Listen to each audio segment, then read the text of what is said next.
Rohit creation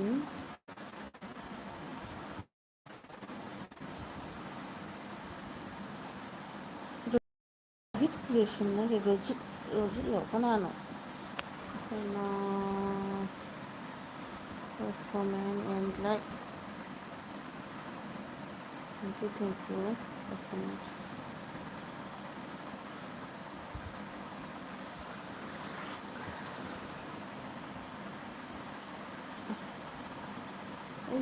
ꯑꯩꯅ net data ꯂꯣꯏꯈ꯭ꯔꯕꯅꯦ ꯑꯗꯣ ꯍꯧꯖꯤꯛꯁꯦ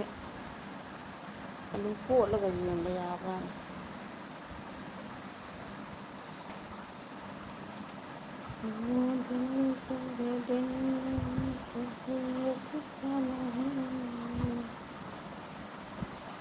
ꯔꯣꯍꯤꯠ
ꯃꯤꯅ ꯌꯥꯝꯕꯗꯤ ꯀꯃꯦꯟ ꯑꯝꯇ ꯏꯔꯛꯇꯦ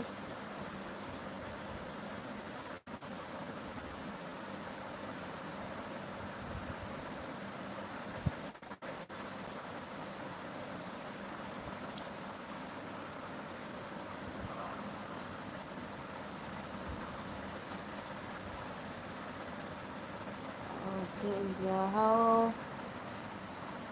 BG ML gamer ꯅꯨꯡꯉꯥꯏꯔꯤꯕ꯭ꯔꯥ ꯅꯣꯡ ꯆꯨꯕ꯭ꯔꯥ ꯅꯣꯏꯗꯣꯟꯗ ꯑꯩꯈꯣꯏ ꯁꯣꯝꯗꯁꯨ ꯅꯣꯡ ꯆꯨꯃꯟꯗꯅ ꯁꯨꯃꯥꯡ ꯊꯦꯂꯣꯡꯗ ꯂꯣꯏꯅ ꯆꯣꯠꯇꯅ ꯒ꯭ꯌꯥꯟ ꯃꯦꯟ ꯑꯃ ꯇꯥꯗ꯭ꯔꯦ ꯑꯩ ꯉꯁꯤꯒꯤ ꯅꯨꯃꯤꯠ ꯆꯨꯞꯄ ꯃꯩ ꯂꯩꯇꯕ ꯍꯧꯖꯤꯛ ꯋꯥꯏꯗ ꯍꯧꯖꯤꯛꯇ ꯂꯥꯛꯏ ꯑꯗꯨ ꯆꯨꯞꯄꯗꯨ ꯂꯩ ꯀꯣꯃꯦꯟꯇꯤ ꯑꯃꯠꯇ ꯂꯩꯇꯦ ꯑꯗꯨꯅꯤ ꯀꯃꯦꯟ ꯑꯃꯠꯇ ꯏꯗꯕꯅꯤ ꯀꯃꯦꯟ ꯑꯩ ꯋꯥꯅꯦꯅ ꯇꯧꯔꯤꯅꯦ ꯀꯃꯦꯟ ꯏꯔꯒ ꯄꯥꯕ ꯋꯥꯅꯦꯅ ꯇꯧꯕꯤꯕꯤ ꯃꯥꯜꯂꯦ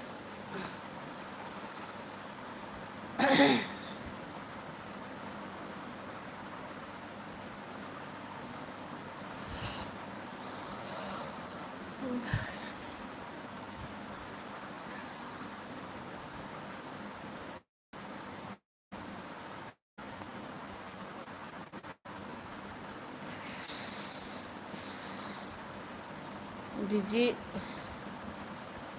ꯂꯥꯏꯛ ꯑꯃ ꯍꯦꯛ ꯇꯧꯁꯜꯂꯣ ꯍꯦꯛ 170 ꯑꯃꯨꯛ ꯆꯅꯤ ꯌꯥꯡꯈꯩ ꯌꯧꯕꯒꯁꯨ ꯌꯥꯎꯔꯤꯅꯤ ꯒ꯭ꯌꯥꯟ ꯇꯥꯗ꯭ꯔꯦ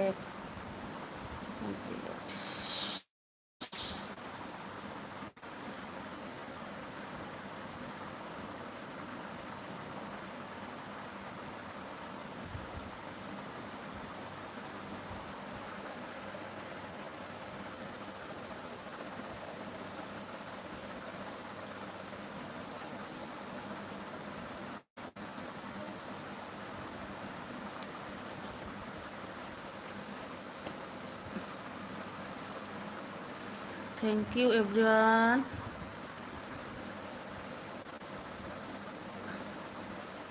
ꯅꯣꯡ ꯁꯤꯗꯗꯤ ꯇꯥꯒꯦ ꯀꯔꯤ ꯂꯝꯗ ꯅꯣꯡ ꯇꯥꯒꯦ?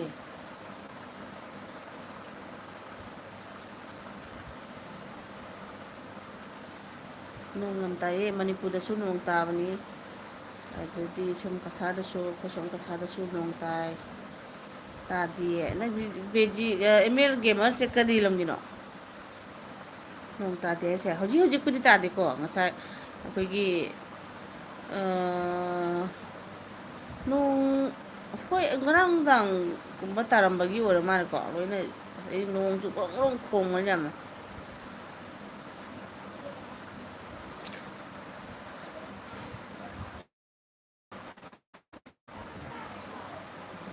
ꯉꯔꯥꯡꯗꯤ ꯀꯃꯦꯟ ꯃꯌꯥꯝ ꯏꯔꯛꯄ ꯑꯩꯅ ꯊꯕꯛ ꯁꯪꯗꯕꯒꯤ ꯁꯥꯏꯂꯦꯟ ꯊꯝꯕ ꯄꯥꯕ ꯉꯝꯍꯧꯗ꯭ꯔꯦ ꯉꯁꯤꯗꯤ ꯄꯥꯔꯒꯦ ꯇꯧꯕ ꯏꯔꯛꯇ꯭ꯔꯤꯌꯦ꯫ ꯒꯦꯃꯔꯒ ꯑꯗꯨꯗꯒꯤ ꯑꯃꯅ ꯀꯅꯥꯅꯣ ꯉꯁꯥꯏ ꯂꯥꯛꯄꯗꯣ? ꯔꯣꯍꯤꯠ ꯀ꯭ꯔꯤꯌꯦꯁꯟꯒ ꯂꯥꯛꯄ꯫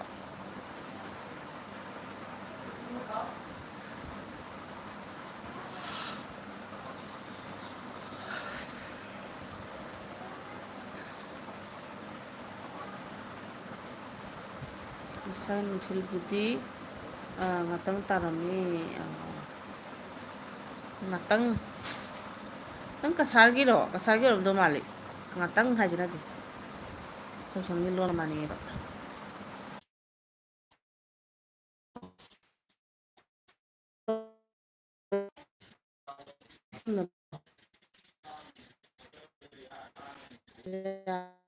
ꯌꯥꯗ꯭ꯔꯦꯗ ꯅꯣꯏ ꯇꯣꯝꯊꯤꯟꯒ ꯒꯦꯃꯔꯒ ꯂꯥꯏꯔꯤꯛ ꯑꯃꯃꯝꯇ ꯅꯝꯕꯤꯔꯝꯃꯣ ꯍꯥꯏꯐꯦꯠ ꯃꯇꯧ ꯃꯥꯟꯅꯕ꯫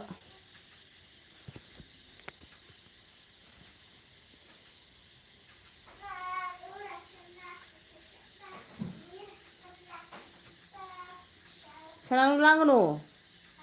ꯂꯥꯡꯒꯅꯣꯕ꯫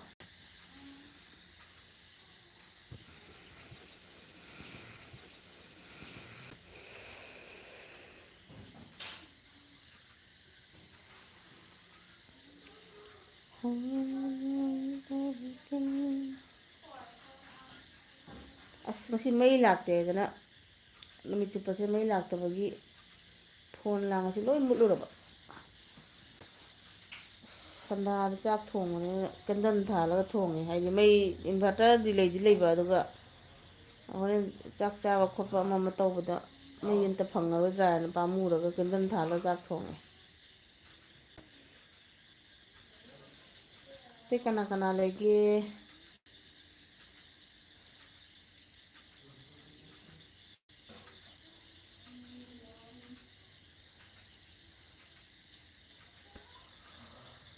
ꯇꯧꯔꯛꯀꯦ ꯇꯣꯝꯊꯤꯟ ꯌꯨꯝꯈꯥꯏꯕ ꯑꯩ ꯁꯣꯏꯗꯅ ꯇꯧꯔꯛꯀꯦ ꯍꯜꯂꯛꯀꯦ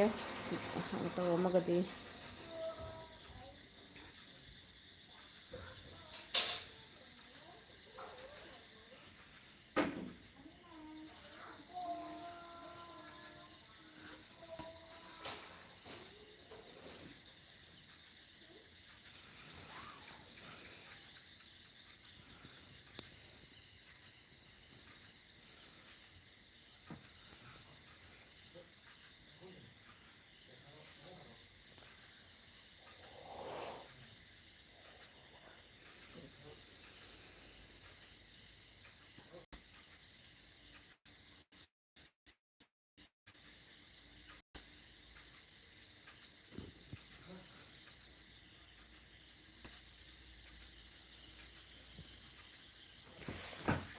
ꯀꯥꯡ ꯆꯤꯛꯑꯦ꯫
ꯈꯪꯗꯦ ꯀꯛꯆꯤꯡꯒꯤꯅꯦ ꯍꯥꯏꯕ ꯃꯅꯤꯄꯨꯔ ꯀꯛꯆꯤꯡꯒꯤ ꯑꯣ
ꯎꯝ